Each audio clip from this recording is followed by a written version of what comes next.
अस्सलाम वालेकुम नाज़रीन, जुनैद शाही यूट्यूब चैनल में खुश आमदीद। आज की इस वीडियो में मैं आपको बताऊंगा सीडिंग के बारे में।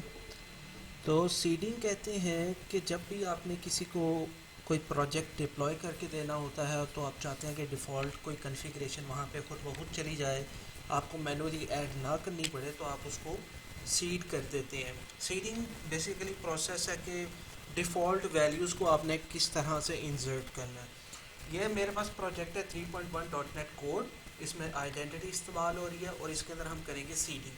सीडिंग करने से पहले मैं आपको एंटिटी फ्रेमवर्क से जनरेट किए गए टेबल में दिखा दूं कि कोई रिकॉर्ड अवेलेबल नहीं। ASP.NET यूज़र के टेबल में कोई रिकॉर्ड अवेलेबल नहीं। मैं चाहता हूँ जब मैं इस एप्लीकेशन को रन करूँ या कहीं पे भी मैं इसको लेके जाऊँ या कभी भी डाटाबेस जनरेट हो तो डिफ़ॉल्ट वैल्यूज़ इंसर्ट हो जाएँ। उसके लिए जो भी आपकी DB कॉन्टेक्स्ट की क्लास होगी उसके अंदर आपने सीडिंग के कुछ मेथड्स बना लेने हैं। सीडिंग के मेथड्स बनाने से पहले आपको ऑन मॉडल क्रिएशन का एक मेथड है, उसको ओवरराइड करना होगा। तो यहाँ पे सबसे पहले मैं क्या करता हूँ, मैं एक प्रोटेक्टेड लेवल का वॉइड फंक्शन बना लेता हूँ और इसका काम है जो कि यूज़र को करता है सीडिंग यूज़र। ठीक है। और इसके अंदर आपने एक वेरिएबल ऐड करना होगा, पैरामीटर ऐड करना होगा, उसको कहते हैं मॉडल बिल्डर। जब आप इसको करेंगे मॉडल बिल्डर और यहाँ पे आप देंगे बिल्डर की वेरिएबल,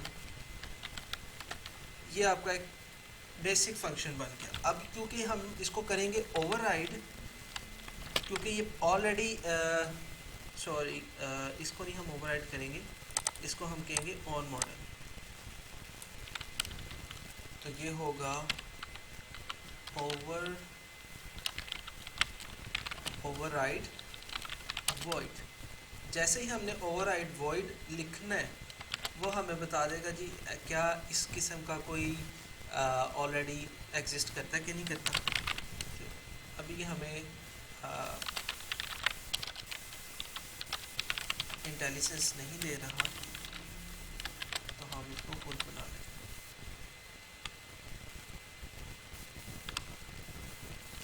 तो मॉडल बिल्डर इसका नाम, और क्योंकि ये ओवरराइड है तो इसके बेस को हमने बताना होगा ऑन मॉडल बुक्स। हमें इसको सबसे पहले इसके अंदर लिखना है। अब ये हमें बताएगा जिस तरह हमने देखा हो ऑन मॉडल क्रिएशन, और यहाँ पे हम हमारा जो वेरिएबल हम पास करते हैं। अब ये एक बेस फंक्शन हमारा रेडी हो गया। इसके बाद हम एक फंक्शन बनाएंगे जिसको हम लिखेंगे प्राइवेट वॉइड सीडिंग यूज़र, और इसके अंदर भी हम मॉडल बिल्डर को पास करेंगे। मॉडल बिल्डर बेसिकली वो ऑब्जेक्ट है जिसके पास पूरी एप्लीकेशन का स्कोप है और ये हमें मदद देगा उसको क्रिएट करने में। अगर आपको इसके बारे में मज़ीद जानना है आप इसके ऊपर होवर करेंगे, आपको ये सारा पता लग जाएगा। और ये जो मॉडल ऑन क्रिएशन है, क्रिएटिंग है, ये तब रन होगा जब भी DB को आप जब भी आप कमांड लिखेंगे अपडेट डाटाबेस। तो ये बन गया। अब यहाँ पे मैं एक ऑब्जेक्ट बनाता हूँ आइडेंटिटी यूज़र का, आइडेंटिटी यूज़र, और ये है user is equal new identity user. और यहाँ पे एक यूज़र की आप डेफिनेशन बना लें। आप एक आईडी ले लें, कोई भी आप डमी सी एक आईडी बनाएं जो आपको पता हो कि ऑलरेडी ये होती है, या आप एक मैनुअल हो जनरेट कर लें। और उसके बाद आप डिफाइन करेंगे उसका यूज़र नेम क्या है। यूज़र नेम उसका है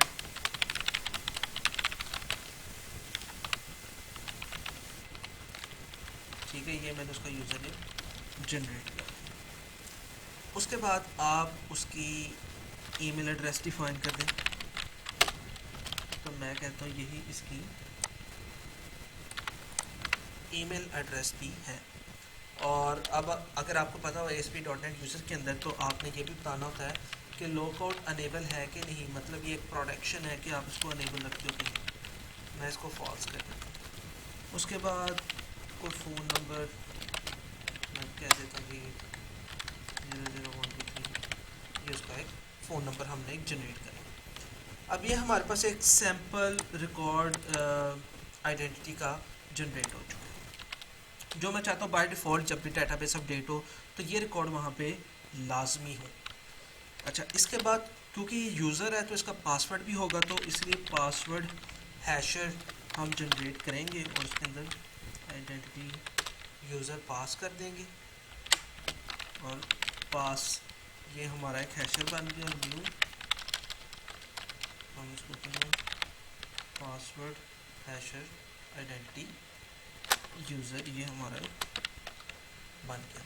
अब मैं ये करूँगा कि मैं इस पास डॉट हैश पासवर्ड और जो हमारा यूज़र है उसके लिए मैंने एक पासवर्ड जनरेट करवाना है जिसको मैं कह देता हूँ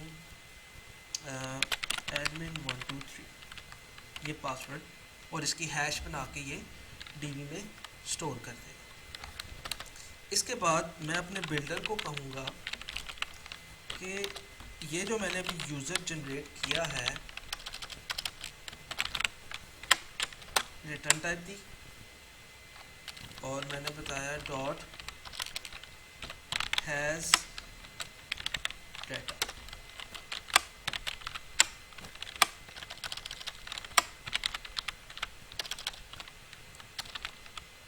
अगर तो ये एग्जिस्ट करता होगा यूज़र तो डीबी इसको जनरेट नहीं करेगी। अगर ये एग्जिस्ट नहीं करता होगा, इसका मतलब, इस लाइन का मतलब कि अगर ये डाटा एग्जिस्ट नहीं करता तो डीबी इसको जनरेट कर देगी। अब जब हमने ये बना लिया तो मैं यहाँ पे इसको कॉल करूँगा दिस डॉट सीडिंग यूज़र, ठीक है, और इसके अंदर आपने बिल्डर को पास कर देना। अच्छा, अब मैं क्या करूँगा, अब मैं यहाँ पे कंसोल में जाके एक माइग्रेशन ऐड करूँगा, ठीक है, वो ऐड डैश। अब जैसे ही मैं एक माइग्रेशन ऐड करूँगा, मैं ये बता रहा हूँ कि मैंने सीडिंग फॉर यूज़र, ये एक माइग्रेशन मैंने ऐड कर दी कि मैं यूज़र के लिए सीडिंग जनरेट करूँ। और उसके बाद मैं डेटाबेस को अपडेट करूँगा तो ये जो मेरे पास है टेबल ASP.NET यूज़र्स का, इसके अंदर ये एंट्री जनरेट हो जाएगी, ठीक है। ओके, ये सीडिंग हमारी एक जनरेट हो गई। ओके, अब आप ये देख सकते हैं कि जब मैंने लिखा ऐड माइग्रेशन और सीडिंग जनरेट की तो उसने क्या सीडिंग जनरेट की। अभी सीडिंग के दो फंक्शन होते हैं, इसका मतलब होता है कि अपडेट करना या एंट्री करना, और इसका मतलब होता है डिलीट करना।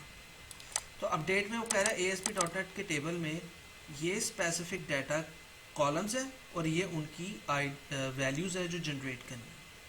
और इसी तरह डाउन में वो कह रहा है कि अगर ये पहले से एग्जिस्ट करता है तो इसको डिलीट करके दोबारा आप एग्जिस्ट कर सकते हो। अच्छा जी, अब मैं क्या करूँगा, अब मैं सिंपल कंसोल में लिखूँगा अपडेट डैश डेटाबेस, और जैसे ही अपडेट हो जाएगी तो यहाँ पे जो हमारे पास ASP.NET यूज़र का टेबल है इसके अंदर एंट्री जनरेट हो जाएगी। Okay, started build succeed done. और अब मैं इसको करता हूँ रिफ्रेश, तो आप देख सकते हैं ये एंट्री ऑटोमेटिकली जनरेट हो चुकी।